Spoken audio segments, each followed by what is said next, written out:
Hello guys, welcome back to my channel. আজ আমরা বানাবো ঘুগনি এবং ব্রেড। তো ফার্স্টে আমরা ঘুগনির জন্য মটরটাকে রাতভর ভিজিয়ে রাখবো।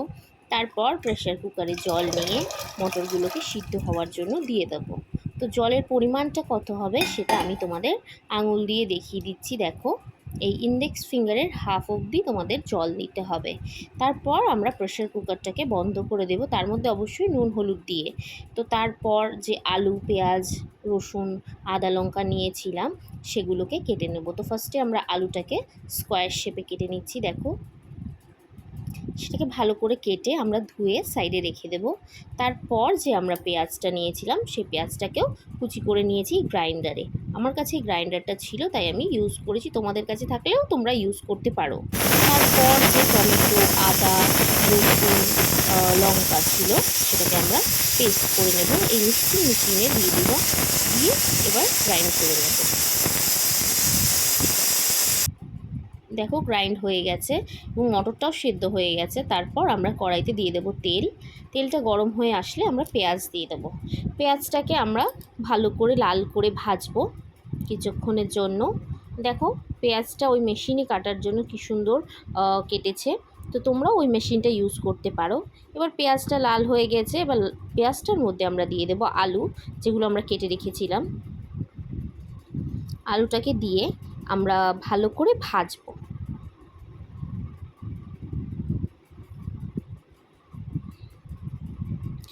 আলুটাকে ভালো করে ভেজে নেব, লাল হয়ে যাবে। এবার লাল হয়ে যাওয়ার পর আমরা যে মশলাটা করে নিয়েছিলাম আদা, রসুন, টমেটো, লঙ্কা, সেটা দিয়ে দেবো। তারপর মিক্সার মেশিনের গায়ে যেটুকুনি মশলা আছে জল দিয়ে ওটাকে ধুয়ে ওর মধ্যে দিয়ে দেবো। মশলাটাকে আমরা ওয়েস্ট করব না। এবার শুধু মশলাটাকে দিয়ে আমরা আগে কষিয়ে নেব যাতে তার কাঁচা গন্ধটা বেরিয়ে যায়। তো দেখো, আমরা 30 সেকেন্ড মতো এটাকে কষিয়ে নেব।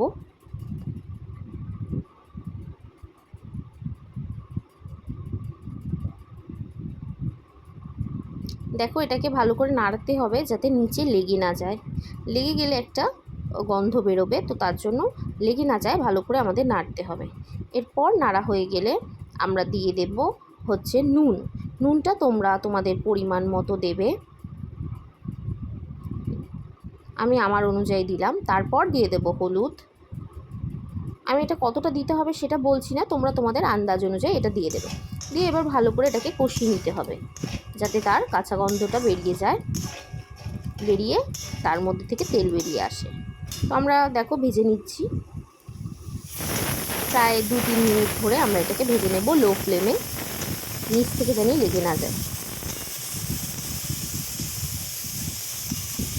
ভালো করে আমরা নেড়ে নিচ্ছি। এরপর আমরা প্রেসারটা খুলে দেখব যে মটরটা সেদ্ধ হয়েছে নাকি। আমরা 4টে হুইসেল দিয়েছিলাম। এবার আমরা প্রেসার কুকারটা খুলে নেব। দেখো, খুলে গেছে প্রেসার কুকারটা।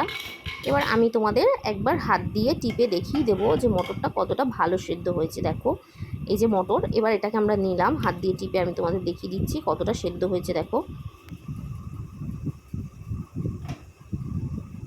এরপর মটরটাকে আমরা ঢেলে নেব একটা বাটিতে।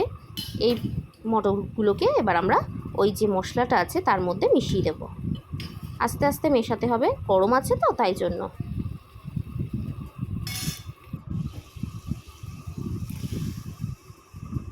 এরপর এটাকে ভালো করে নাড়তে হবে মশলার সাথে, যাতে মটরগুলো ভালো করে মিশে যায়। দেখো, ভালো করে নেড়ে নিতে হবে।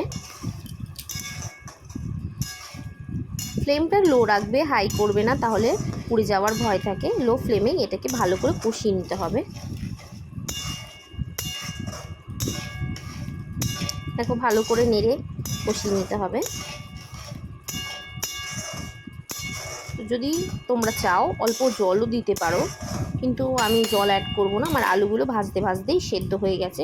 কিছুক্ষণের জন্য আমরা একটু ঢাকা দিয়ে দেবো যাতে আলুগুলো আরেকটু সেদ্ধ হয় এবং মটরটাও ভালো করে সেদ্ধ হয়ে যায়। দেখো, আমাদের ঘুগনি ফুটে গেছে, কিন্তু আরেকটু টানানোর জন্য আমরা আরেকটু ঢাকা দিয়ে দেব। এরপর আমরা যতক্ষণ ওটা ঢাকা রয়েছে আমরা ওই ব্রেডটাকে আমরা সেঁকে নেব। তো ফার্স্টে আমরা ব্রেডটাকে চাটুর ওপরে দিয়ে দেব একটা পিঠ টোস্ট হওয়ার জন্য।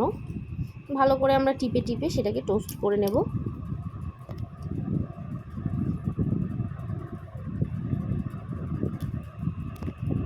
দেখো ভালো করে টোস্ট হয়ে যাচ্ছে। এরপর আমরা এদিকটা উল্টে দেব, উল্টে অপর দিকটা দিয়ে দেব, যাতে দুটো দিকই ভালো করে টোস্ট হয়ে যায়। দেখো অপর দিকটাও দিয়ে দিয়েছি, এটা ভালো করে টোস্ট হয়ে যাক। দেখো আমি বারবার দেখে নিচ্ছি হয়ে গেছে। এবার আমরা গ্যাসটা বন্ধ করে দেব। এবার ঘুগনিটা আমরা সার্ভ করব। তো ঘুগনিটাকে আরেকবার নাড়িয়ে দিলাম, নাড়িয়ে ওটাকে ভালো করে দেখে নিলাম যে সব সেদ্ধ হয়েছে কিনা। দেখো আমি তোমাদের দেখিয়ে দিচ্ছি কি সুন্দর সেদ্ধ হয়েছে এবং রঙটাও খুব সুন্দর এসেছে। তো আমরা এবার গ্যাসের ফ্লেমটা বন্ধ করে দেব, বন্ধ করে দিয়ে আমরা সার্ভ করব। এই বোলটার মধ্যে আমরা ঘুগনিটাকে দিয়ে দেব। এই ঘুগনির ওপরে একটু আমরা পেঁয়াজটা দেব গার্নিশিংয়ের জন্য, যাতে খেতেও ভালো লাগে এবং দেখতেও ভালো লাগে। এখন পেঁয়াজ কুচি করে রেখেছিলাম, সেই পেঁয়াজটা এর ওপর দিয়ে দেব। এরপর যে ব্রেডটা রেখেছিলাম সেই ব্রেডটা প্লেটের ওপর দিলেই আমাদের রেডি হয়ে যাবে ঘুগনি এবং ব্রেড। সো যদি তোমাদের এই ভিডিওটা ভালো লেগে থাকে তো do like, comment and subscribe my channel. Thank you for watching.